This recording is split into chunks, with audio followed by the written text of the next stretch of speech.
کہ وہاں فرمایا گیا تھا کہ تین جو سب سے بڑے بڑے گناہ ہیں، والذین لا يدعون مع اللہ الہا آخر، وہ لوگ کہ جو اللہ کے ساتھ کسی اور الہ کو پکارتے نہیں ہیں، کسی اور سے دعا نہیں کرتے، ولا يقتلون النفس التي حرم اللہ الا بالحق، نہیں انسانی جان کو قتل کرتے ہیں جسے کہ اللہ نے محترم قرار دیا ہے مگر حق کے ساتھ، یعنی کوئی قانون کی دفعہ ان کے اوپر لاگو ہو جائے تو بات دوسری ہے۔ قتل عمد کے قصاص میں قتل ہوگا، یا یہ کہ زنا اگر شادی شدہ مرد یا عورت کرتے ہیں تو ان کی سزا جو ہے وہ رجم ہے، جو قتل کی ایک بہت ہی شدید شکل ہے، یا مرتد کی سزا قتل ہے، اور یا پھر یہ ہے کہ کافر کو قتل کیا جا سکتا ہے جو حربی ہو، جس کے ساتھ جو جنگ ہے وہ ڈکلیئرڈ ہو۔ ان چار صورتوں کے علاوہ کسی انسان کو کسی حالت میں کسی جذبے کے تحت قتل کرنا جائز نہیں ہے، حرام ہے، حرام مطلق ہے۔ یہ ہمارے ہاں جو وہ عزت کے نام پر آنر کلنگز جو ہو رہی ہوتی ہیں، یہ سب کے سب جو ہے جرم ہے اسلام کی نگاہ میں۔ کسی کو یہ حق حاصل نہیں ہے کہ اس طرح سے اپنے ہاتھ میں قانون کو لے لے۔ لیکن اس کے بعد فرمایا تھا کہ جو لوگ یہ کام کرتے ہیں تو پھر یہ ہے کہ یلقا اسامہ، وہ اس کی پاداش بھگت کر رہیں گے۔ یضاعف لہ العذاب یوم القیامہ، ان کے لیے قیامت کے دن عذاب دگنا کر دیا جائے گا، بڑھا دیا جائے گا۔ وَيَخْلُدْ فِيهِ مُهَانًا، اور وہ رہیں گے اس میں ہمیشہ ہمیش نہایت ذلت کے ساتھ، رسوا ہو کر۔ إِلَّا مَن تَابَ وَآمَنَ وَعَمِلَ عَمَلًا صَالِحًا، اس میں استثناء ہے کہ جو توبہ کرے اور تجدید ایمان کرے یا ایمان لائے۔ اگر پہلے کافر تھا تو ایمان لائے گا، اور اگر پہلے مسلمان تھا لیکن یہ کہ یہ گناہ سرزد اس سے ہوا تو گویا کہ ایک طرح کے کفر میں وہ داخل ہو گیا تھا، ایمان حقیقی سے محروم ہو گیا تھا، تو گویا کہ تجدید ایمان کرے۔ الا من تاب وآمن وعمل عملا صالحا، اور پھر اس کا عمل تبدیل ہو جائے، عمل درست ہو جائے، غلط کام کو فی الواقع چھوڑ دے۔ فاولئک یبدل اللہ سیئاتہم حسنات، تو یہ وہ لوگ ہیں کہ اللہ تعالیٰ ان کی برائیوں کو بھلائیوں سے بدل دے گا۔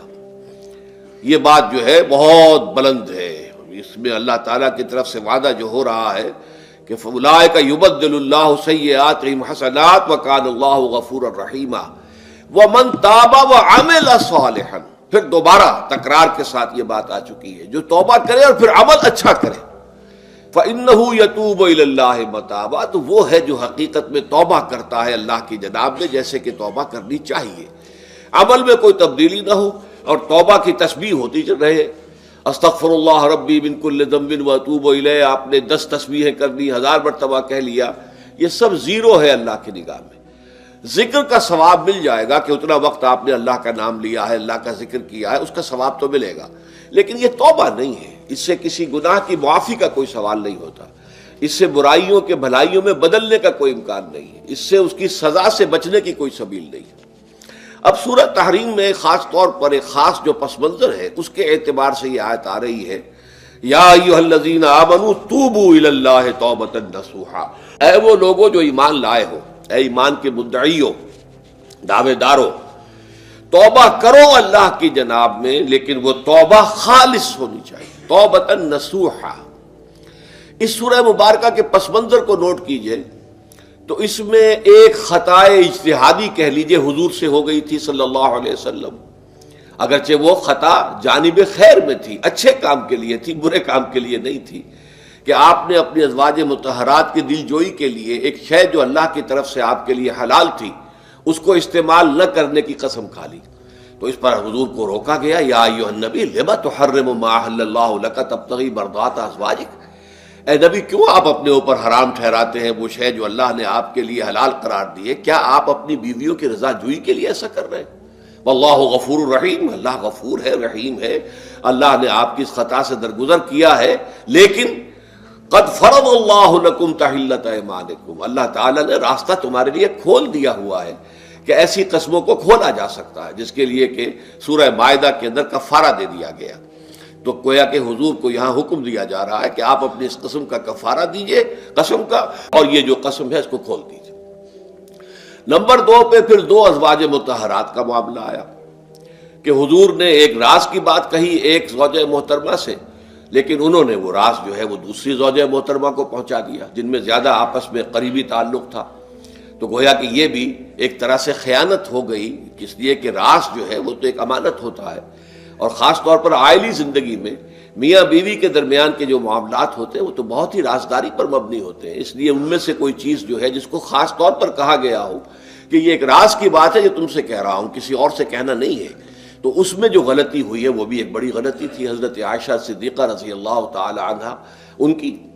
تو ان دونوں کے پس منظر میں پھر تیسری بات آئی کہ اہل ایمان اگر تم غافل ہو اپنے اہل و عیال کی طرف سے اس اعتبار سے کہ ان کا کردار کیسا بن رہا ہے، وہ اللہ کے بندے ہیں یا کوئی غلطیاں کر رہے ہیں، خطا کر رہے ہیں، تو دیکھو یہ تم ان کے ساتھ جو ہے وہ محبت نہیں کر رہے، عداوت کر رہے ہو. اس لیے کہ تمہاری اس نرمی، تمہاری اس شفقت اور ان محبت کے اندر اس درجے بڑھ جانا کہ اس میں اللہ تعالیٰ کے جو حرام کردہ امور ہیں ان میں بھی تم ملوث ہو جاؤ، تو یہ گویا کہ در حقیقت تم اپنے آپ سے بھی دشمنی کر رہے ہو اور ان سے بھی دشمنی کر رہے ہو. اپنے آپ سے دشمنی کر رہے ہو کہ تمہاری عاقبت خراب ہوگی، ان سے دشمنی کر رہے ہو کہ ان کی اگر تربیت غلط ہو جائے گی تو گویا کہ وہ جہنم کا نوالا بنیں گے. اب اس تین چیزوں کے پس منظر میں فرمایا جا رہا ہے یا ایھا الذین آمنوا توبوا الی اللہ توبۃ نصوحا، اے ایمان والو، اے ایمان کے دعوے دارو، اللہ کے جناب میں توبہ کرو، لیکن توبہ خالص نصوحا. پہلی بات تو یہ جانیے، میں نے بھی یقیناً پہلے بھی عرض کیا ہوگا لیکن دہرانے میں کوئی حرج نہیں ہے، عربی زبان میں یہ دو الفاظ بہت قریب ہیں، آبا یعوب اوبن اور تابا یتوب توبن یا توبتن. آبا یعوب اوبن بھی ہوتا ہے واپس لوٹنا، لیکن یہ ہے کسی یعنی مادی چیز کی طرف سے واپس لوٹنا. ایک ہے تابا یتوب توبن یا توبتن، وہ کسی فعل سے، معنوی چیز سے پلٹ آنا، لوٹ آنا. چنانچہ ایک بڑی پیاری جو دعا حضور صلی اللہ علیہ وسلم مانگا کرتے تھے، آپ کی مسنون دعاؤں میں سے ہے، جب آپ سفر پر گئے واپس گھر آئے تو گھر میں داخل ہوتے ہوئے آئبونا تائبونا لربنا حامدون، ہم پلٹ کر آ گئے ہیں سفر سے، وطن سے میں پہنچ گئے ہیں، گھر میں داخل ہو رہے ہیں، اور ہم اس حال میں بھی اپنے رب کی جناب میں توبہ بھی کر رہے ہیں، رجوع کر رہے ہیں اللہ کی جناب میں، اور اپنے رب کی حمد کرتے ہوئے داخل ہو رہے ہیں. آئبونا تائبونا لربنا حامدون. اسی طرح آپ بازار جائیں، اس کے بعد اپنے گھر میں داخل ہو تو یہ دعا پڑھیں، تو یہ گویا یہ بہت ہی ایک یوں سمجھیے مبارک، بہت سی اس کے اندر برکات ہوں گی. تو اس میں بھی لفظ آبا یعوب اوبن، تابا یتوب توبن، یہ دونوں کے بہت قریب آ گئے، آئبونا تائبونا لربنا حامدون. توبو الی اللہ، اب الہ کو نوٹ کیجئے، یہ توبہ کا لفظ بھی بہت سے ایسے الفاظ میں سے عربی زبان کے، جیسا کہ اس سے پہلے ہم دیکھ چکے ہیں کہ ایک لفظ ہے رغبہ، رغبہ رغبت جسے اردو میں ہم بولتے ہیں. رغبہ الہ ہوگا تو کسی شے کی طرف رجحان ہونا، اس کی طلب پیدا ہو جانا، اس کی خواہش پیدا ہو جانا. اور رغبہ عن ہوگا تو کسی چیز سے متنفر ہو جانا، دور ہٹ جانا، دور چلے جانا. ورب ایک ہی ہے، پریپوزیشن کی چینج سے بالکل برعکس نتیجہ نکل آیا. ومن رغب عن سنتی فلیس منی، جسے میری سنت پسند نہیں ہے، جو اس سے ہٹتا ہے، پیچھے ہٹتا ہے، اس کو ترک کرتا ہے، اس کا مجھ سے کوئی تعلق نہیں. اسی طرح مالا یمیل و میلن، مالا الہ کسی شے کی طرف مائل ہونا، مالا عن اس شے سے ہٹ جانا، پیچھے ہٹ جانا، نفرت ہو جانا.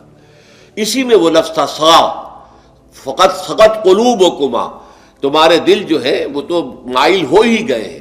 سغا بھی الہ ہوگا تو اس کے معنی کسی شے کی طرف مائل ہو جانا، عن ہوگا تو کسی شے سے متنفر ہو جانا. تو وہاں میں عرض کر چکا تھا لقد سقط قلوبکما، تو اے نبی کی دونوں بیویوں، تمہارے دل تو یقیناً اللہ کی طرف مائل ہو چکے ہیں، توبہ کی طرف مائل ہو چکے ہیں، لیکن زبان سے یہ کہتے ہوئے کہ حضور معاف کر دیجئے غلطی ہو گئی ہے، اس میں ذرا حجاب آ رہا ہے. ظاہر بات ہے شوہر اور بیوی کے درمیان جس طرح کا تعلق ہوتا ہے تو اس میں یہ کہ بسا اوقات اپنی غلطی کو واضح الفاظ میں تسلیم کرنے میں کچھ ہچکچاہٹ سی ہوتی ہے.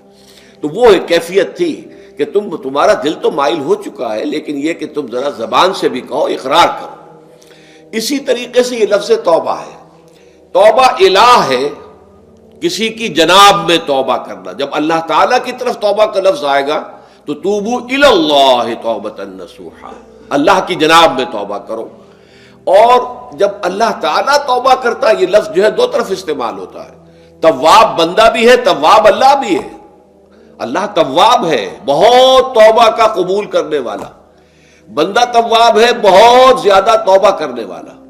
وہ حدیث میں آپ کو سنا چکا ہوں، کل بنی آدم خطاؤون وخیر الخطائین التوابون، تمام بنی آدم نہایت خطا کار ہیں، گناہ گار ہیں، غلطیاں ہوتی ہیں، خطائیں ہوتی ہیں، لیکن ان خطا کاروں میں بہتر لوگ وہ ہیں جو بہت توبہ کرنے والے، رجوع کرتے، پلٹتے ہیں، ان میں پشیمانی پیدا ہو جاتی ہے اور وہ اللہ تعالیٰ کی جناب میں رجوع کرتے ہیں، تو وہ تواب ہیں، بہت زیادہ توبہ کرنے والے۔ لیکن اللہ کی جناب میں توبہ جب بندہ کرتا ہے تو وہ الہ آئے گا، تابہ الہ، اس نے توبہ کی اللہ کی جناب میں۔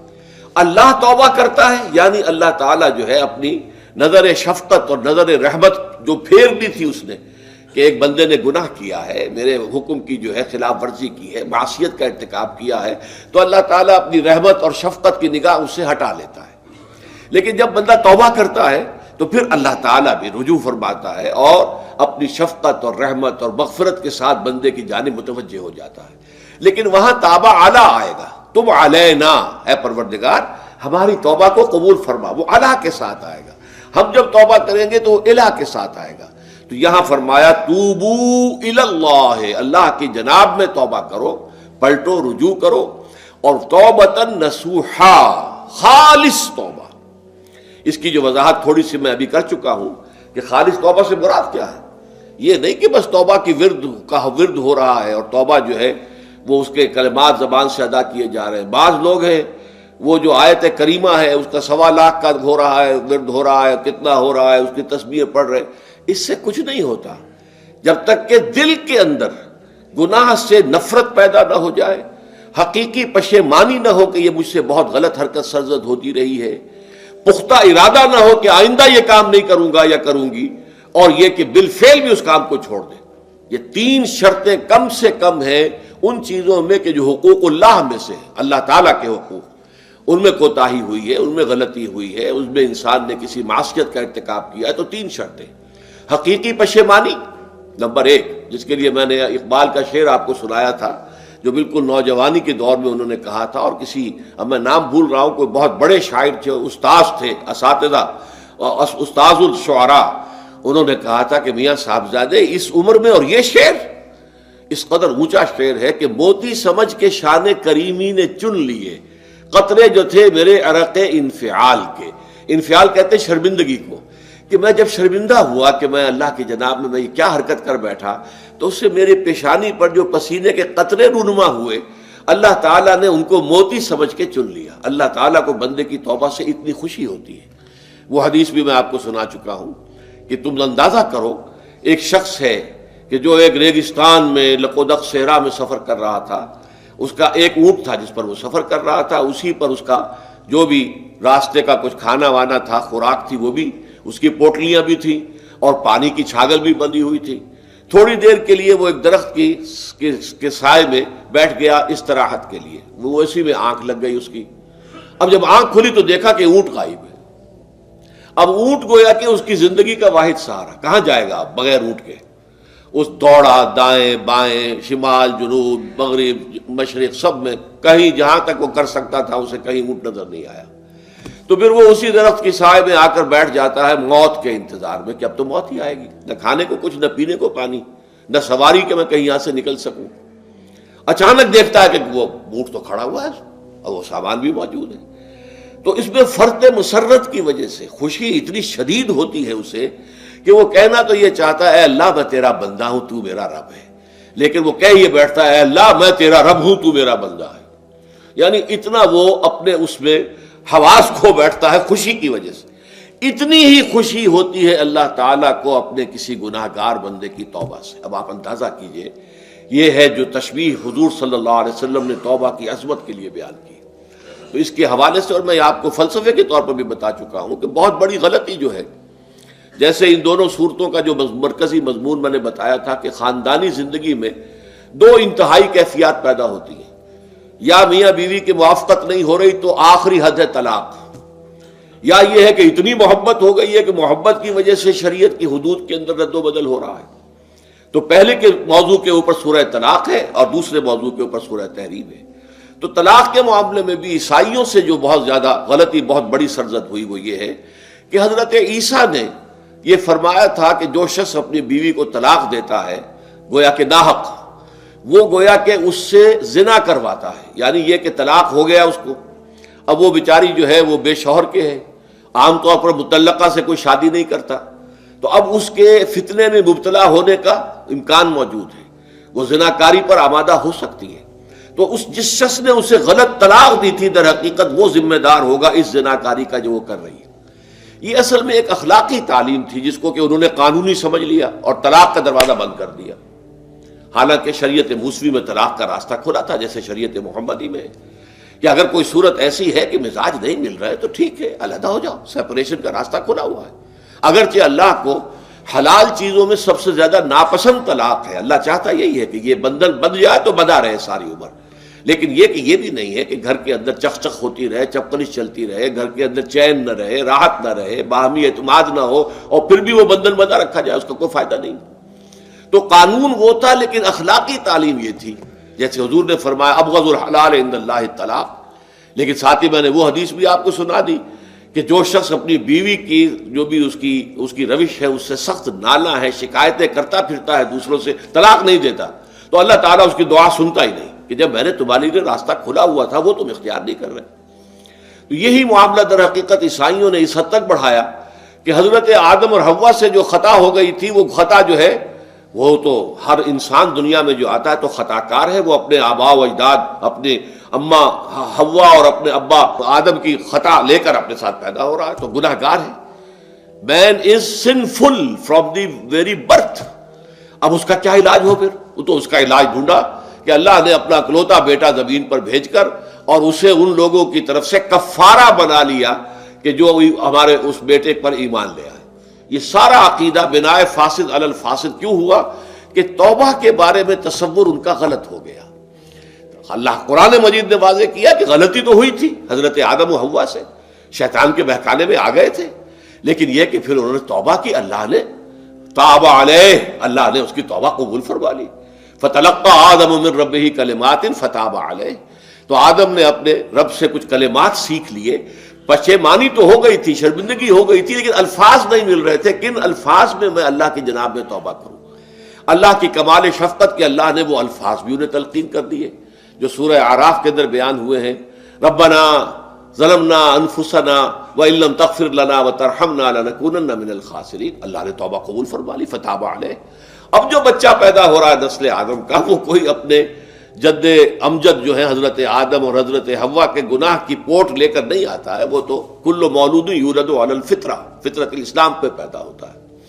تو توبہ کی در حقیقت جو عظمت اور حقیقت ہے ہمارے دین میں، اس کو نہ سمجھنے سے بھی بہت بڑی غلطیاں لوگوں سے ہو جاتی ہے، اور تاریخ انسانی میں اتنی بڑی بڑی غلطیاں ہوئی ہیں۔ طلاق کے معاملے میں بھی عیسائیوں نے پھر یہ کیا کہ سوائے اس کے کوئی شکل نہیں ہے کہ بیوی زنا کار ہو تو پھر تو طلاق ہو جائے گی، سیپریشن ہو جائے گی، لہذا جو طلاق دینا چاہتے تھے وہ ایسے مواقع پیدا کرتے تھے کہ بیوی زنا کرے، یا یہ کہ جھوٹی گواہیاں فراہم کرتے تھے زناکاری کی اور پھر اس سے چھٹکارا حاصل کرتے تھے۔ اس کے بغیر چھٹکارا حاصل کرنے کی کوئی شکل نہیں تھی۔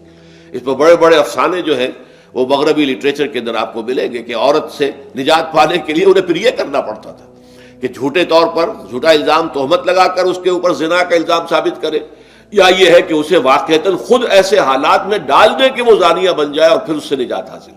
یہ گویا کہ پھر وہی بنائے فاسد علی الفاسد، ایک غلط بات کے اوپر دوسری غلط بات کا۔ تو توبوا الی اللہ توبۃ نصوحا، توبہ کرو اللہ کی جناب میں جو کہ خالص توبہ ہو۔ خالص توبہ میں 3 شرائط میں نے بیان کر دی کہ اگر اللہ کے حقوق میں معاملے میں کمی بیشی ہوئی ہے تو پھر یہ ہے کہ پشیمانی حقیقی، عزم مصمم دوبارہ نہیں کروں گا نہ کروں گی، اور نمبر 3 یہ کہ ایک مرتبہ اس گناہ کو لازماً چھوڑ دینا۔ اس کے بعد جو ہے اگر یہ حقوق العباد میں سے ہے تو ایک چوتھی اضافی شرط ہے، یا تو اس کی تلافی کرو، اس کا پیسہ مارا تھا تو پیسہ دو، بہن کا حق جو ہے وراثت میں کھایا تھا تو اس کو ادا کرو، یا اس سے معافی حاصل کرو، یا پھر ایک شکل ہو سکتی ہے کہ اگر وہ فوت بھی ہو گیا ہے، اب کوئی شکل نہیں ہے، اس کی طرف سے صدقہ و خیرات کرتے رہو، اللہ یہ میں کر رہا ہوں اس کے حساب میں اس کو جمع کر دے، اور میری جو کوتاہی تھی اس کو معاف فرما دے، اس کو جو ہے وہ ڈیبٹ کریڈٹ ہو جائے گا، ورنہ پھر آخرت میں یہ ہوگا کہ آپ کی نیکیاں اس کے حوالے کی جائیں گی۔ یا آپ کے پاس نیکیوں کا ذخیرہ بھی کافی نہ ہوا تو اس کے گناہ آپ کے پلڑے میں ڈال دیے جائیں گے. اور اسی کو حضور نے فرمایا کہ میری امت کا اصل مفلس وہ ہے. آپ نے پوچھا اتدرون من المفلس، آپ لوگ جانتے ہیں کہ مفلس کون ہوتا ہے؟ تو صحابہ نے وہی جواب دیا جو ہم میں سے ہر شخص جواب دے گا، المفلس عندنا من لا درہم لہ ولا دینار. ہمارے نزدیک ہم مفلس اس کو کہتے ہیں جس کے پاس درہم و دینار نہیں ہے، روپیہ پیسہ نہیں ہے. حضور نے فرمایا نہیں، میری امت کا مفلس وہ ہوگا جو قیامت کے دن حاضر ہوگا، بہت سی نمازوں کی وہ پنڈ لے کر آئے گا، وہ گٹھڑی لے کر آئے گا، گٹھڑا لے کر آئے گا، اور روزوں کا اور اس کا اور حجوں کا اور عمروں کا، لیکن وقد شتم ھذا واکل مال ھذا، اس نے مال کھایا تھا فلاں کا حرام طریقے سے، فلاں کو گالی دیتی تھی، فلاں پر تہمت لگائی تھی، حقوق العباد کے اندر جو ہے اس کی عزت پر حملہ کیا تھا. وہ سارے مدعی جمع ہو جائیں گے.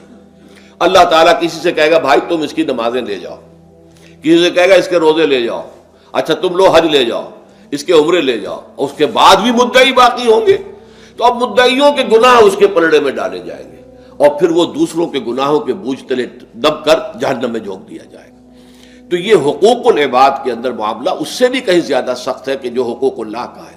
اللہ تو بڑا غفور ہے، رحیم ہے، اس کے اندر وہ رعایت بھی کرے گا، لیکن حقوق العباد کا معاملہ اللہ کہہ دے گا یہ میرا معاملہ ہے ہی نہیں، یہ تمہارا آپس کا معاملہ ہے، تمہیں اس میں تو جو بھی ہے لین دین کر کے ہی معاملہ چکانا ہوگا، دے دے کر معاملہ ہوگا، اس کے بغیر نہیں. تو توبوا الی اللہ توبۃ نصوحا عسیٰ ربکم ان یکفر عنکم سیئاتکم. عین ممکن ہے، عسیٰ اصل میں امید دلانے کے لیے ہوتا ہے، شاید کہ ایسا ہو جائے، لیکن جب اللہ کی طرف سے یہ لفظ آتا ہے تو یہ یقینی معنی، یقینی وعدے، اللہ کا وعدہ ہے. اگر تم یہ توبہ نصوح کرو گے تو اللہ کا وعدہ ہے تم سے کہ وہ تم سے تمہاری برائیوں کو دور کر دے گا. یہ تکفیر کے لفظ کو بھی سمجھ لیجئے. کفر کا اصل معنی ہے چھپا دینا، دبا دینا. اسی لیے گناہ کا کفارہ ہوتا ہے. آپ سے گناہ ہو گیا، آپ نے کفارہ دے دیا تو گناہ چھپ گیا، دب گیا، اس کے اثرات زائل ہو گئے، وہ آپ کے نامہ اعمال سے اس کو ختم کر دیا جائے گا. یہ ہے کفارہ، کفارہ. کفار جمع ہے کافر کی. کافر جو ہے وہ حق کو چھپاتا ہے، اللہ کی دعوت جو دی جا رہی ہے اس کو دباتا ہے، تو اس معنی میں وہ کافر ہے، انکار کرتا ہے. لیکن یہ کہ ایک کفران نعمت ہے، کسی نے آپ پر احسان کیا ہے اور آپ اس کا احسان نہیں مان رہے، آپ کے لیے دل میں اس کے لیے کوئی احسان بندی کے جذبات پیدا نہیں ہوئے، تشکر کا جذبہ پیدا نہیں، یہ کفران نعمت ہے. تو تکفیر اس کو بھی کہتے ہیں، تکفیر اسے بھی کہتے ہیں مسلمان امت میں سے کسی کو نکال دینا، اس لیے کہ وہ بنیادی عقائد میں علیحدہ ہو گیا ہے. تو یہ پرجنگ ہے، یہ بھی تکفیر ہے. تو تکفیر اعمال کیا ہے کہ برے اعمال کو دھو دے گا تمہارے نامہ اعمال سے، اور نمبر 2 تمہارے دامن کردار سے بھی دھو دے گا. جو غلطیاں تمہارے اوپر چلی آ رہی تھی، اتنے عرصے تک تم کرتے رہے ہو، تمہارا کردار جو ہے اس سے مقدر ہو گیا ہے، اس کے اندر جو ہے خرابی پیدا ہو گئی ہے، تو اللہ اس کو بھی دھو دے گا. تو دنیا میں بھی تکفیر کا اثر ہوگا کہ انسان کی اصلاح ہو جائے گی، اس کی سیرت و کردار جو ہے صحیح رخ پر آ جائیں گے. اور آخرت میں یہ ہے کہ اس کا جو اعمال نامے میں جو گناہ درج تھا وہ وہاں سے صاف کر دیا جائے گا، محو کر دیا جائے گا. یہ تکفیر 2 گناہ ہے. اور اس میں جو ہم سورہ الفرقان میں پڑھ کر آئے ہیں وہ اس سے بھی اگلی بات ہے. اولئک یبدل اللہ سیئاتہم حسنات. جہاں گناہ کا اندراج تھا وہاں اب نیکی کا اندراج ہو جائے گا. تمہاری سیرت و کردار میں جو گناہ کا پہلو تھا وہ اب نیکی کے پہلو میں بدل جائے گا. یہ تکفیر گویا کہ دنیا میں بھی اور آخرت میں بھی. عسیٰ ربکم، امید ہے اور اللہ کا وعدہ ہے کہ وہ تم سے تمہاری برائیوں کو دور کر دے گا. مطلب یہ کون انسان ہے جو برائی سے بالکل پاک ہے؟ کل بنی آدم خطاؤون و خیر الخطائین التوابون. توبہ کرو، توبہ نصوح کرو، اللہ تعالیٰ دھو دے گا. تمہارے دامن کردار سے بھی داغ اور دھبے صاف کر دے گا اور تمہارے اعمال نامے سے بھی. وَيُدْخِلَكُمْ جَنَّاتٍ تَجْرِي مِن تَحْتِهَا الْأَنْهَارُ. اور تمہیں داخل کرے گا ان باغات میں جن کے نیچے یا جن کے دامن میں ندیاں بہتی ہوں گی. یوم لا یخزی اللہ النبی والذین آمنوا معہ. وہ دن کہ جس دن اللہ رسوا نہیں کرے گا نہ نبی کو اور نہ ان کو جو ان کے ساتھ ایمان لائے. ان کے ساتھ ایمان لانے، ظاہر بات ہے انبیاء کے رسوا ہونے کا تو کوئی سوال ہی نہیں. یہاں اس کا ذکر جو ہے وہ تو صرف بطور تذکرہ کر دیا گیا، ورنہ اصل کیا ہے جو نبی کے ساتھ ایمان لائے. اور نبی کے ساتھ ایمان لانے والوں میں درجہ اول کے لوگ وہ ہیں جو صحابہ کرام ہیں، جو حضور کے زمانے میں تھے، حضور کے ساتھ دیا انہوں نے اپنے جان و مال سے حضور کے مشن کو تقویت پہنچائی. جہاں حضور کا پسینہ گرا وہاں اپنی خون کی ندیاں بہا دی، اپنی جانیں دے دی. تو وہ ہے اولین. لیکن اللہ تعالی ہمیں بھی ان میں شامل کرے، اس لیے کہ جیسے کہ سورہ بقرہ کی جو آخری سے پہلی آیت ہے اس کے اندر بیان فرمایا گیا کہ آمن الرسول بما انزل الیہ من ربہ والمؤمنون، ایمان لائے رسول محمد صلی اللہ علیہ وسلم اس چیز پر کہ جو ان کے اوپر ان کے رب کی طرف سے نازل کی گئی، اور ایمان لائے صاحب ایمان. وہ صاحب ایمان سب کے سب شامل ہو جائیں گے. تو قیامت کے دن اللہ تعالیٰ رسوا نہیں کرے گا. یوم لا یخزی اللہ النبی والذین آمنوا معہ، جس دن کہ اللہ تعالیٰ رسوا نہیں کرے گا نہ اپنے نبی کو صلی اللہ علیہ وسلم اور نہ ہی ان کو کہ جو ان کے ساتھ ایمان لائے. اور یہ آخرت کی رسوائی جو ہے بہت بڑی رسوائی ہے. دنیا کی رسوائی انسان جو ہے اس کو بہت ہلکا سمجھے، آخرت کی رسوائی بہت بڑی ہے. پوری خلق خدا جہاں جمع ہوگی، پوری انسانیت جمع ہوگی، تمام آدم سے لے کر آخری انسان تک جمع ہوں گے، اور وہاں اگر رؤوس الاشہاد ہمارا پردہ چاک کیا جائے، ہمارے گناہوں کو جو ہے اعلان کیا جائے، تو وہ کتنی بڑی رسوائی ہوگی. اسی لیے یہ دعا مانگتے رہنا چاہیے، اللہم ربنا اجرنا من خزی الدنیا والآخرہ، اے اللہ ہمیں بچا لے، دنیا اور آخرت دونوں کی رسوائی سے بچا لے. دنیا کی رسوائی یہ ہے کہ آپ کی کسی غلط کام کا چرچا ہو جائے، دنیا کے اندر پھیل جائے، آپ کی جو ہے عزت جو ہے وہ داغدار ہو جائے، اس سے بھی اے اللہ بچا لے، پردہ ڈال دے. جیسے کہ حضور نے لفظ استعمال کیا اللہ یتغمدنی ربی برحمتہ، اللہ یہ کہ میرا پروردگار مجھے اپنی رحمت کی چادر تلے ڈھانپ لے. اللہ تعالیٰ دنیا میں بھی ہمیں ڈھانپے رکھے اور آخرت میں بھی ڈھانپ لے. تو یہ خزی دنیا والآخرہ، اے اللہ ہمیں دنیا کی بھی رسوائی سے بچائے رکھ اور آخرت کی رسوائی سے بھی بچا لیجو. بارک اللہ لی ولکم فی القرآن العظیم ونفعنی وإیاکم بالآیات والذکر الحکیم.